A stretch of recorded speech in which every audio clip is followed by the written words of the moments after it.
Congress working committee सदस्य Gurdeep Singh supple ने की पीसी। नेशनल हेराल्ड मामले को लेकर की पीसी। केंद्र सरकार पर साधा जमकर निशाना।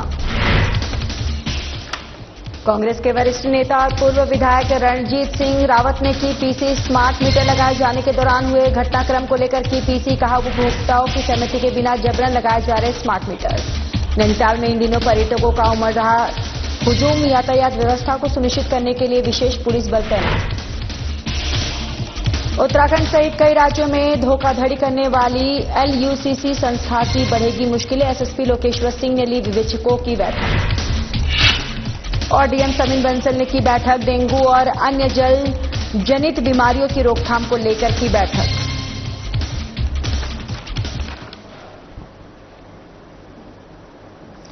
नमस्कार, बहुत स्वागत है आप सभी का उत्तराखंड के बुलेटिन में। मैं हूं आपके साथ ज्योति यादव। चलिए बुलेटिन की शुरुआत करते ही इस वक्त की बड़ी और अहम जानकारी के साथ आपको बताते चले कि नेशनल हेराल्ड मामले को लेकर कांग्रेस की तरफ से पीसी की गई है।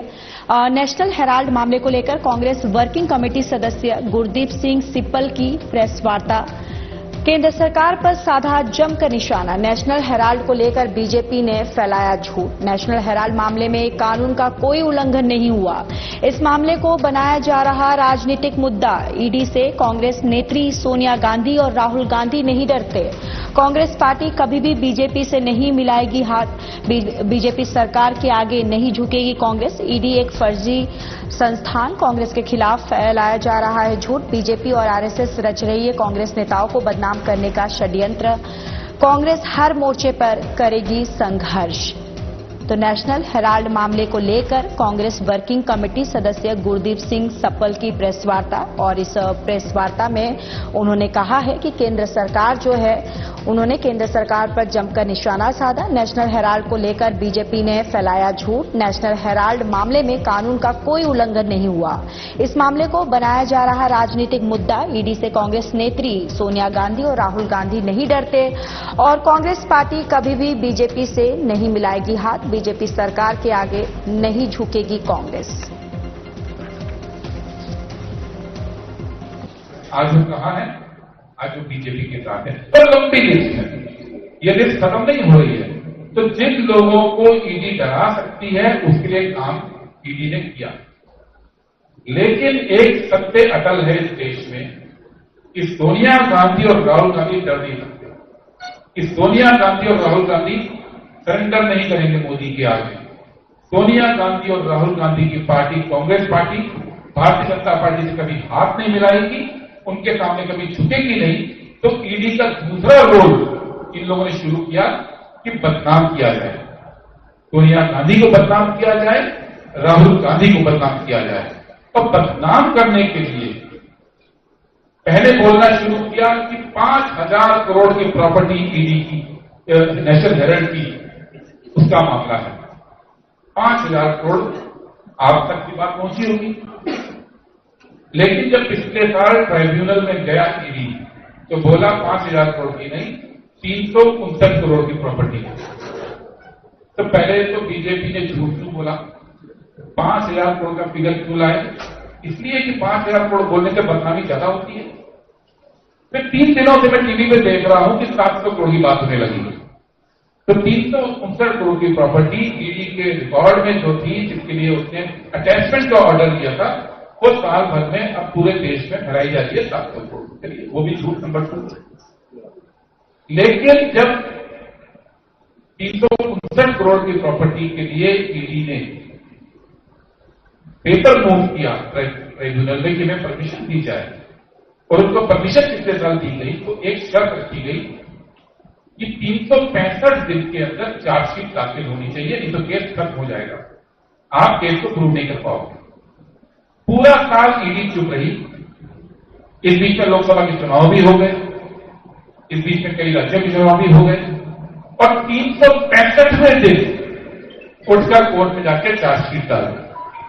हम सब जानते हैं, जिसका भी कभी पुलिस से या किसी जांच एजेंसी से वास्ता पड़ा है, हम सब जानते हैं कि केस को लंबा खींचने के लिए किस तरह से इन टेक्निकल रास्तों का जांच एजेंसी फायदा उठाती है, किस तरह से केस को लंबा खींचने के लिए आखिरी मिनट पर जब छुट्टी के दिन पेपर फाइल किए जाते हैं, वही हथकंडा राष्ट्रीय लेवल पर देश की प्रमुख विपक्षी पार्टी के खिलाफ ईडी ने इस्तेमाल किया और 365वें दिन वो कोर्ट में चले गए ताकि मामले को खींचा जा सके। लेकिन हम केवल आपके माध्यम से ये बात कहना चाहते हैं कि जिस तरह से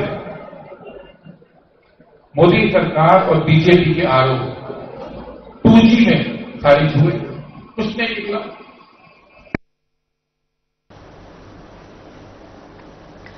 नैनीताल में इन दिनों पर्यटकों का हुजूम उमड़ रहा है। पर्यटक नैनीताल, कैंची धाम, भीमताल, भवाली, मुक्तेश्वर की ओर रुख कर रहे हैं, तो वहीं दूसरी ओर चिलचिलाती धूप और गर्म मौसम के बावजूद नैनीताल पुलिस पूरी तत्परता के साथ जनसेवा में जुटी हुई है। यातायात सुचारू चल रही है। एसएसपी नैनीताल प्रहलाद नारायण मीणा के निर्देश पर वीकेंड के दौरान नैनीताल, भवाली, कैंची, भीमताल और काठगोदाम जैसे प्रमुख स्थानों पर सुगम और निर्बाध यातायात व्यवस्था को सुनिश्चित करने के लिए विशेष पुलिस बल तैनात किया गया है। हर चौराहे, प्रमुख मोड़ और भीड़भाड़ वाले स्थानों पर पुलिस अधिकारी और जवान सक्रिय रूप से कार्य कर रहे हैं, जिससे कि पर्यटकों को किसी भी प्रकार की असुविधा न हो। एसएसपी प्रहलाद नारायण मीणा ने कहा कि बढ़ते यातायात के दबाव के कारण जाम की समस्याएं आ रही हैं। जाम को खुलवाने के लिए नैनीताल पुलिस लगातार प्रयासरत है। नैनीताल पुलिस पर्यटकों के स्वागत में कोई कसर नहीं छोड़ेगी। हमारा प्रयास है कि हर आने वाला व्यक्ति न केवल प्राकृतिक सौंदर्य का आनंद ले, बल्कि सुरक्षित और सुविधाजनक यात्रा का भी अनुभव करे।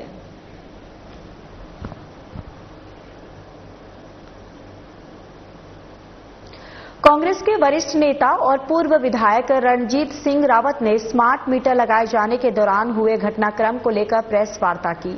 बताते चले कि रामनगर में कांग्रेस के वरिष्ठ नेता और पूर्व विधायक रणजीत सिंह रावत ने स्मार्ट मीटर लगाने आए कर्मचारियों से मीटर छीनकर सड़क पर फेंक दिए थे, जिसको लेकर विद्युत परीक्षण प्रयोगशाला के अवर अभियंता चंद्रलाल के जरिए शिवलालपुर चुंगी में रणजीत सिंह रावत और उनके समर्थकों के खिलाफ सरकारी कार्य में बाधा डालने और 5 स्मार्ट विद्युत मापकों को तोड़ने और कर्मचारियों के साथ धक्का मुक्की करने को लेकर रिपोर्ट दर्ज करवाई गई। साथ ही इस दौरान मौके से ड्रिल मशीन और उसकी 2 बैटरियां गायब होने की सूचना भी दी गई थी। इस संबंध में पूर्व विधायक रणजीत रावत ने अपनी सफाई में कांग्रेस कार्यालय में प्रेस वार्ता करके कहा है कि बिना उपभोक्ताओं की सहमति के जबरन स्मार्ट मीटर लगाए जा रहे हैं। स्मार्ट मीटर के नाम पर केंद्र सरकार हजारों करोड़ों रुपए का घोटाला कर अडानी को फायदा पहुंचाने का काम कर रही है। उन्होंने कहा कि स्मार्ट मीटर में हजारों और लाखों गुना बढ़कर बिल आ रहे हैं, जो जनता के हित में बिल्कुल भी नहीं है। बिल 10-5 हजार बढ़ के आया होता, 2-4 हजार बढ़ के आया होता तो बहुत कुछ कहता ही नहीं है। तो हजारों गुना बढ़ के आ रहे हैं, लाखों गुना बढ़ के आ रहे हैं, तो तब आदमी चिल्ला रहा है। तो हमारी आशंका गलत नहीं है तो अधिकारी या सरकार के लोग आकर के बताएं। जो हितैषी बन रहे हैं, आज अडानी के पिट्ठू बन करके लोगों को लूटना चाहते हैं, अपने लोगों को, वो लूट हम नहीं होने देंगे। दूसरा, ये प्रीपेड मीटर है, इस पे आप जाके देखिए, मीटर पे बारकोड लगा है, जो कल के दिन में आपको रिचार्ज करना पड़ेगा फोन की तरफ। फोन में हम 100, 200, 300 का रिचार्ज कराते हैं तो उसमें उतना खतरा नहीं है। जब हम इसमें 5, 7, 10 हजार का रिचार्ज करके रखेंगे डर से कि बिजली पता नहीं कब चली जाए, तो हैकर इसमें एक्टिवेट हो जाएंगे। उत्तराखंड सहित कई राज्यों में करोड़ों रुपए की धोखाधड़ी करने वाली LUCC संस्था पर मुकदमा दर्ज होने के बाद अब तक 8 आरोपियों की गिरफ्तारी हो चुकी है, जबकि 4 आरोपियों के विरुद्ध लुकआउट सर्कुलर का नोटिस भी जारी हुआ है। मामले में आरोपियों के खिलाफ कई सबूत भी पुलिस ने जुटाए हैं और पुलिस की विवेचना अभी भी जारी है। विवेचना में किसी भी प्रकार की कमी ना रहे, इसके लिए पुलिस कप्तान लोकेश्वर सिंह काफी सख्त नजर आ रहे हैं। आज उन्होंने संस्था से जुड़े जितने भी मुकदमे दर्ज हुए हैं उनके विवेचकों के साथ ऑनलाइन मीटिंग की और उनको जरूरी दिशा निर्देश देकर कार्रवाई करने के लिए कहा है। लोकेश्वर सिंह ने बताया कि पूरे उत्तराखंड में अब तक अलग अलग जिलों में संस्था के खिलाफ 12 मुकदमे दर्ज हो चुके हैं। संस्था के 3 बैंक खातों को भी सीज कर दिया गया है। किसी तरह जनता की रकम वापस मिले, इसके प्रयास कानूनी प्रक्रिया से किए जा रहे हैं।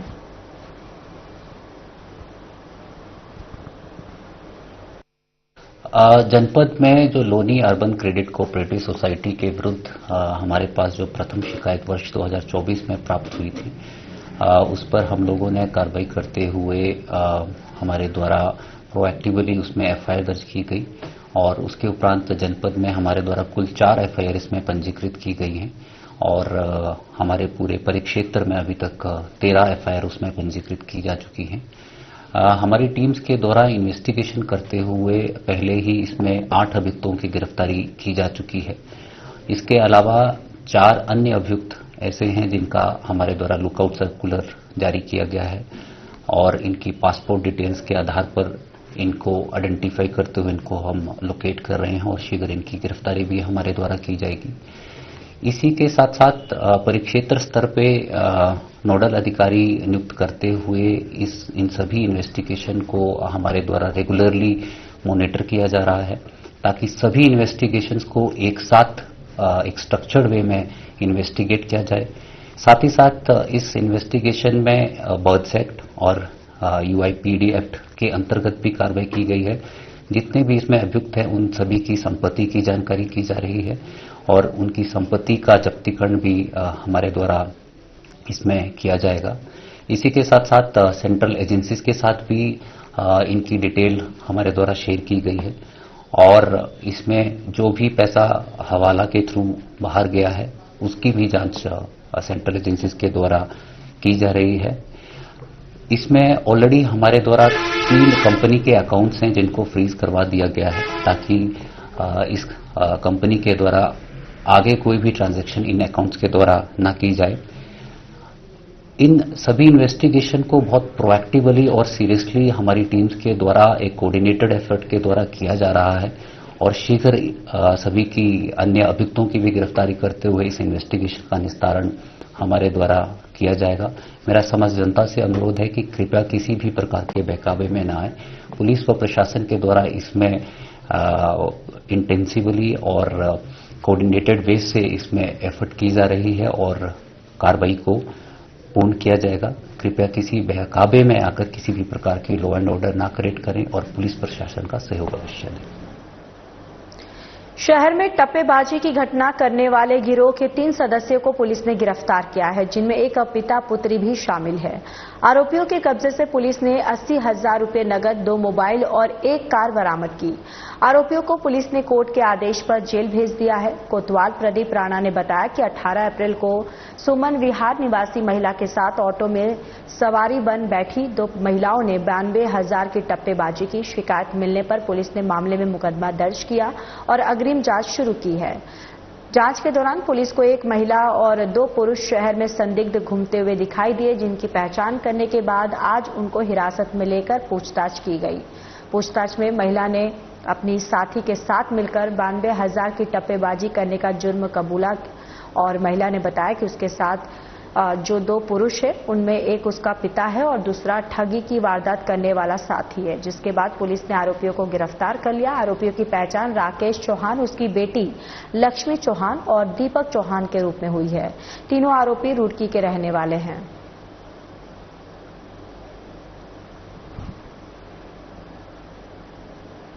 तो वहीं शिक्षा के क्षेत्र में उत्कृष्ट कार्य करने के लिए कई बार सम्मानित हो चुके ऋषिकेश के शिक्षक नरेंद्र खुराना को फिर से सम्मानित होने का मौका मिला है और उनको तीसरी बार भारत रत्न डॉक्टर भीमराव अंबेडकर सेवा अवार्ड से सम्मानित किया गया। ये सम्मान मिलने के बाद नरेंद्र खुराना काफी खुश और गदगद नजर आ रहे हैं। आपको बताते चले कि शिक्षक नरेंद्र खुराना विद्या मंदिर इंटर कॉलेज आवास विकास में शिक्षक हैं और इसके अलावा वह कई संस्थानों से जुड़े हुए हैं। मुख्य रूप से वह शिक्षा के क्षेत्र में उत्कृष्ट कार्य कर रहे हैं। छात्रों का भविष्य उज्जवल करने के लिए लगातार उनका फ्री में कोचिंग देना और उन्हें समय पर टिप्स देकर जागरूक करना उनकी नियति में शामिल हो चुका है और उनके इस नेचर को काफी संस्थाएं उनके प्रति आकर्षित रहती है और उनको जनहित में कार्य करने के लिए प्रेरित करती है। इस प्रकार का सम्मान देकर भी उनकी हौसला अफजाई करने में लगी रहती है। शिक्षक नरेंद्र खुराना ने आज मिले इस सम्मान का श्रेय अपने गुरुजनों और शहरवासियों को दिया, जिनके प्रेरणा से वह शिक्षा, स्वास्थ्य, अन्य क्षेत्र में जनहित के कार्य करने में लगे रहते हैं।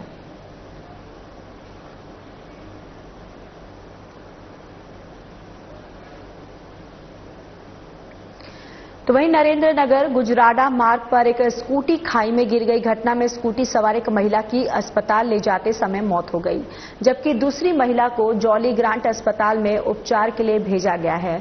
स्कूटी सवार 2 छोटे बच्चों को भी सामान्य चोट आई है। एसडीआरएफ के इंस्पेक्टर कविंद्र सजवान ने बताया है कि स्कूटी चला रही घनसाली निवासी अंजू ने अस्पताल ले जाते समय रास्ते में दम तोड़ दिया।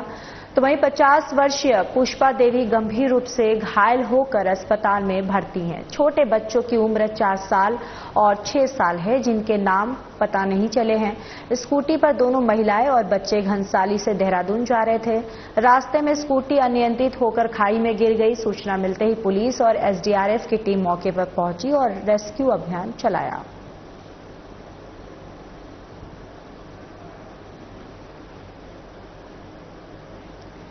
तो वहीं सार्वजनिक स्थल पर गंदगी फैलाने और स्टंटबाजी करने वालों को थल पुलिस ने सबक सिखाया है। बताते चले कि थाना थल क्षेत्र अंतर्गत सुवलेख बंका छीना मार्ग पर स्थित जंगल क्षेत्र में कुछ युवक सार्वजनिक स्थल पर शराब पीकर बाइक से स्टंट करते हुए और गंदगी फैलाते हुए देखे गए थे।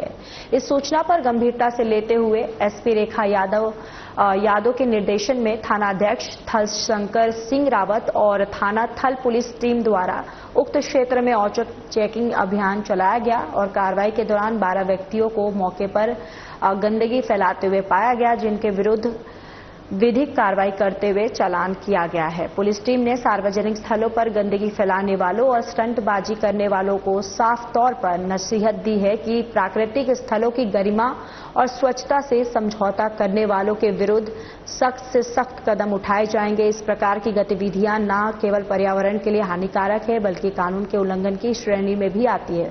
पुलिस आम नागरिकों से अपील करती है वे प्राकृतिक स्थलों की स्वच्छता बनाए रखें और किसी भी असामाजिक गतिविधि की सूचना तत्काल पुलिस को दें।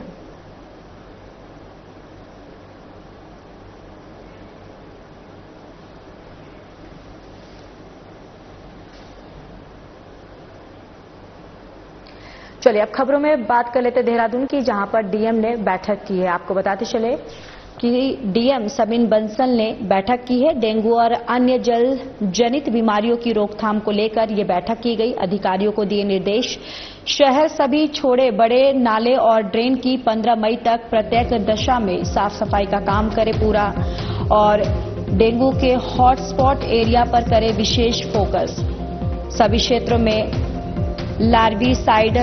लार्विसाइडल टैंकर से केमिकल का करे छिड़काव। डेंगू मच्छर को लार्वा अवस्था में ही किया जाए नष्ट। प्रत्येक वार्ड में नियमित रूप से की जाए फॉगिंग। डीएम ने नगर निगम को लार्विसाइड 6 टैंकरों की संख्या बढ़ाकर 20 करने के दिए निर्देश। प्रत्येक 10 वार्ड के लिए एक डेडिकेटेड लार्विसाइड टैंकर रहे तैनात। निगम को पर्याप्त बजट कराया जाएगा उपलब्ध। व्यावसायिक प्रतिष्ठानों में जलभराव को रोकने के लिए स्पष्ट गाइडलाइन करे जारी। जलभराव, गंदगी और डेंगू का लार्वा पाए जाने पर की जाए सख्त चालानी कार्रवाई और प्रत्येक वार्ड में प्रभावी ढंग से जागरूकता गोष्ठियों का करे आयोजन।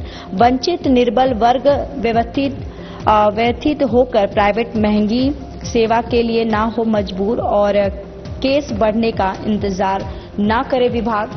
कंट्रोल रूम को रखे एक्टिव। डीएम ने मुख्य चिकित्सा अधिकारी को किया निर्देशित। अस्पतालों में rapid test, dengue ELISA test, उपकरण, मेडिसिन, ब्लड बैंक, बेड की रखे उचित व्यवस्था। चिकित्सक और स्टाफ को तैनात करते हुए ड्यूटी करे निर्धारित। डीएम ने नगर निगम और स्वास्थ्य विभाग को एडवांस में 5 लाख की धनराशि की जारी। डेंगू की जांच के लिए लैब की दरें की जाए निर्धारित। तो डीएम सबिन बंसल ने बैठक की और डेंगू और अन्य जल जनित बीमारियों की रोकथाम को लेकर की बैठक। अधिकारियों को दिए निर्देश, शहर सभी छोड़े बड़े नाले और ड्रेन की 15 मई तक प्रत्येक दशा में साफ सफाई का काम करे पूरा। डेंगू के हॉटस्पॉट एरिया पर करे विशेष फोकस और सभी क्षेत्रों में लार्विसाइडल टैंकर से केमिकल का करे छिड़काव।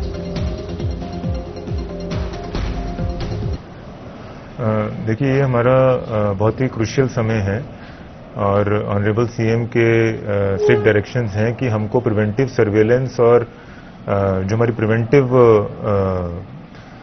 एक्टिविटीज़ हैं, चाहे वो सोर्स रिडक्शन हो, लार्विसाइडल स्प्रेज हो या फिर हमारे फॉगिंग हो, डोर टू डोर जाके लोगों को समझाना हो हमारी जॉइंट टीम्स द्वारा, जिसमें अर्बन आशाज, हमारे नगर निगम के ग्राउंड कर्मचारी और हमारे अर्बन एरिया के अमीन, पटवारी, ये सब लोगों का दायित्व है, इंक्लूडिंग हमारे सम्मानित वार्ड मेंबर्स का, कि प्रथमतः तो लोगों में जानकारी का अभाव नहीं होना चाहिए कि उनको किस तरह से खुद को और अपने बच्चों को प्रोटेक्ट करना है। और सेकंड पहलू आता है कि हमें सोर्स रिडक्शन के ऊपर किस तरह से प्रहार करना है। तो सोर्स रिडक्शन के लिए चाहे वो मैन मटेरियल मशीनरी है, उसके लिए निगम और हमारे चिकित्सा विभाग को एडिक्वेटली डायरेक्ट कर दिया गया है कि संसाधनों के अभाव में उन पे कोई भी कमी नहीं आनी चाहिए। In case of any fund deficit वो डिस्ट्रिक्ट एडमिनिस्ट्रेशन कहीं से भी सोर्स करके उनको प्रोवाइड करेगा। ऑलरेडी उनको हमने आज एडवांस भी जारी कर दिया है। और हमारा जो थर्ड महत्वपूर्ण पहलू वो ये है कि जो हमारी हॉस्पिटल मैनेजमेंट है, प्रथमतः तो हमारे गवर्नमेंट हॉस्पिटल्स, उनके पास पूरी तैयारी होनी चाहिए, सर्च प्लान होना चाहिए कि इनकेस इन्फ्लक्स बढ़ने लगे तो उनमें एग्जाइटी नहीं होनी चाहिए, वो प्रिपेयर्ड होने चाहिए। तो सर्च प्लान उनका तैयार हो कि इनकेस उनको पैरामेडिक्स और डॉक्टर्स अपनी पेरिफेरी से हमारे डिस्ट्रिक्ट हॉस्पिटल डून में सोर्स करने पड़े तो वो एक दिन के नोटिस में कर सकें। और जो उनकी अर्बन आशाज जो हमारी करीब 550 हैं और ऋषिकेश में 60 हैं, अर्बन आशाज का वार्ड वाइज प्लान कि उन्होंने कितने घर कवर किए, कितने स्थानों पे उन्होंने लार्वा को डिस्ट्रॉय करवाया, खड़े पानी को डिस्ट्रॉय करवाया, तो उसका भी हम गूगल स्प्रेडशीट के द्वारा मॉनिटर करेंगे। इसी तरह से हमारे जितने भी शहर में नाले हैं, ड्रेन्स हैं, वो हमने 15 मई तक डेडलाइन दी है कि वो सब फर्स्ट राउंड में उनकी सफाई हो जानी चाहिए और कहीं पे भी पानी खड़ा मिलना नहीं चाहिए। चलिए, इस बुलेटिन में इतना ही, लेकिन जाते जाते हरिद्वार के हर की पैड़ी लेकर चलते हैं, जहां पर गंगा आरती का सीधा प्रसारण किया जा रहा है।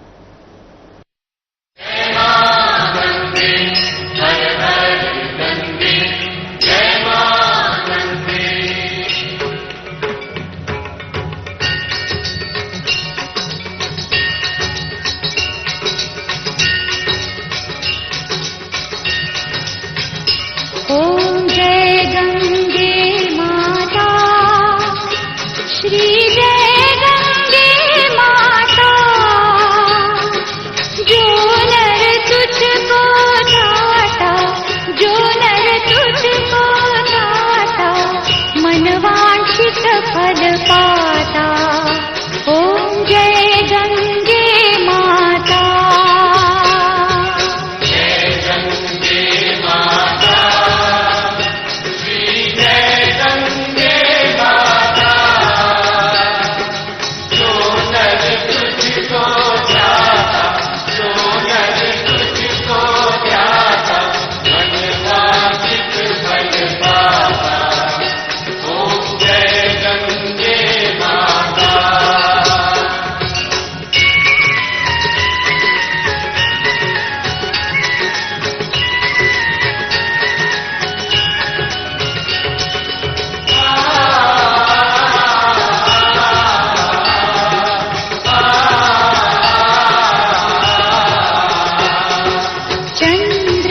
ज्योत तुम्हारी जल निर्मल आता, जल निर्मल आता, शरण पड़े जो तेरी, शरण पड़े जो तेरी, सो नर तर जाता।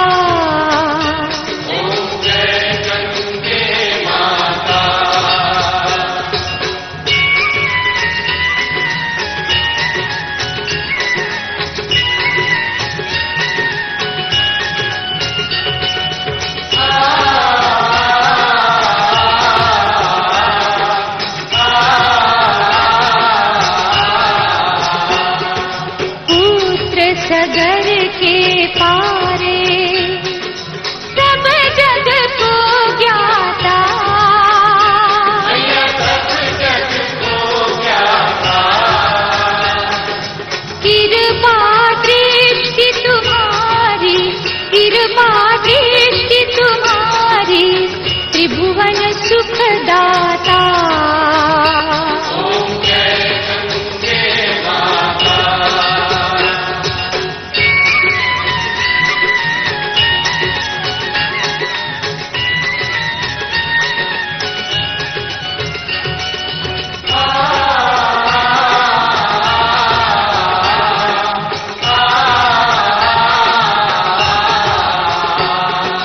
एक ही बार जो तेरी शरणागति आता,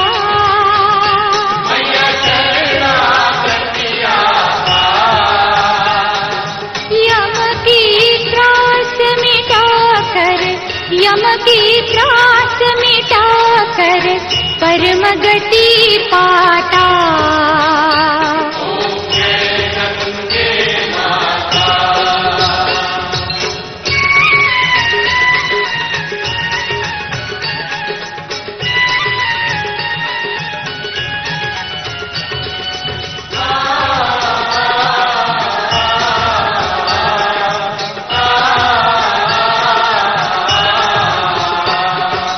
आरती मात तुम्हारी जो जन नित गाता,